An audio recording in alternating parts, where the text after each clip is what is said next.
ఇప్పుడు ఆయన Rayalaseema రీజియన్ని global horticulture హబ్గా మార్చి అక్కడి రైతుల జీవితాల్లో సమూల మార్పులు తెచ్చేందుకు కంకణం కట్టుకున్నారు. రాయలసీమ ఇంటిగ్రేటెడ్ డెవలప్మెంట్ ప్లాన్ని సిద్ధం చేయించారు.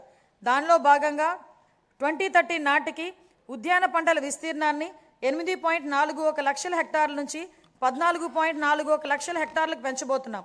సాగునీరు, సూక్ష్మ సేద్యం ప్రాజెక్టుల ద్వారా నీటి ఎద్దడి అనేది లేకుండా చేస్తాం. ప్రపంచ మార్కెట్లతో అనుసంధానానికి రోడ్లు కనెక్టివిటీ పెంచుతాం. అనంతపురం, అన్నమయ్య, చిత్తూరు, కర్నూలు, నంద్యాల, ప్రకాశం, మార్కాపూర్, శ్రీ సత్యసాయి, తిరుపతి, వైఎస్ఆర్ కడప జిల్లాలోని 303 మండలాల పరిధిలో 200కి పైగా క్లస్టర్లను ఏర్పాటు చేస్తాం. Product perfection, forward and backward integration మొత్తం వాల్యూ చైన్లో ప్రపంచవ్యాప్తంగా ఉన్న అత్యుత్తమ విధానాలను అమలు చేయడం వంటివి ప్రణాళికలో భాగం.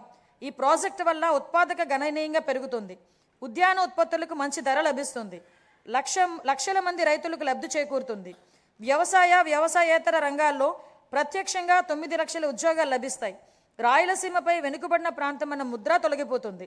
ఇకపై రాయలసీమ పేరు చెబితే మిగులు అన్న మాట తప్ప కొరత అన్న మాట వినబడదు. ఈ ప్రాజెక్టుకి సంబంధించి 30,000 కోట్ల రూపాయలతో ప్రతిపాదనలు సమర్పిస్తున్నాం. అప్పుల గురించి మాట్లాడుతున్న ప్రతిపక్ష మిత్రులకు ఒక విషయం గుర్తు చేయదలుచుకున్నాను. మాకు 9.74 లక్షల కోట్ల రూపాయల అప్పులు మిగిల్చి వెళ్ళింది మీ ప్రభుత్వమే. మీరు చేసిన అప్పులు తీర్చడానికి మేము మళ్ళీ అప్పులు చేయాల్సిన పరిస్థితి తలెత్తింది.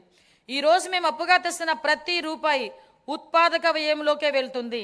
అది రైతులు, మహిళలు, విద్యార్థులు, వృద్ధుల చేతుల్లోకి వెళుతుంది. గత ప్రభుత్వ నిర్వాహకాల వల్ల సకాలంలో జీతాలు కూడా వెళ్ళని దుస్థితి నుంచి ఇప్పుడు మా ప్రభుత్వం సమర్థ పాలనా విధానాలతో ఆర్థిక సుస్థిరత దిశగా అడుగులు వేస్తుంది. ఖర్చులు తగ్గించుకొని, వనరులు పెంచుకొని ఆర్థిక స్థిరత్వం దిశగా ప్రయాణిస్తుంది.